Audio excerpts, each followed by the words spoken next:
Hello friends, good morning. ఎలా ఉన్నారు?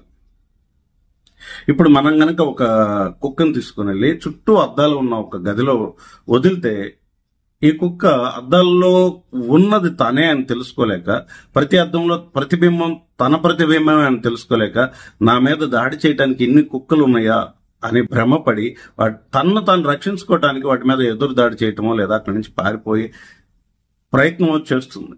ఈ కుక్క ప్రవర్తించిన రీతి ప్రకారమే కొంతమంది మనుషులు ఆత్మతత్వం తెలుసుకోలేక, విభిన్న మతాలలో ఉన్న పరమాత్మని గ్రహించలేక ఒకళ్ళనొకళ్ళు ద్వేషించుకుంటూ, ఒకళ్ళనొకళ్ళను చంపుకుంటూ, కొట్టుకుంటూ కాలం గడుపుతుంటారు. నిజానికి అన్ని మతాలు సూచించే పరబ్రహ్మం ఒకటే అని గుర్తించలేని అజ్ఞాన స్థితిలో ఉన్నారనేది వేమన శతకంలోనే ఒక పద్యం సారాంశం. ఆ పద్యం ఏంటంటే, మర్మ మెరుగలేక మతములు కల్పించి ఉర్వి జనులు దుఃఖముందుచుండ్రు, గాజు తింటే కుక్క కలవరపడు రీతి విశ్వధాభిరామ వినురవేమ.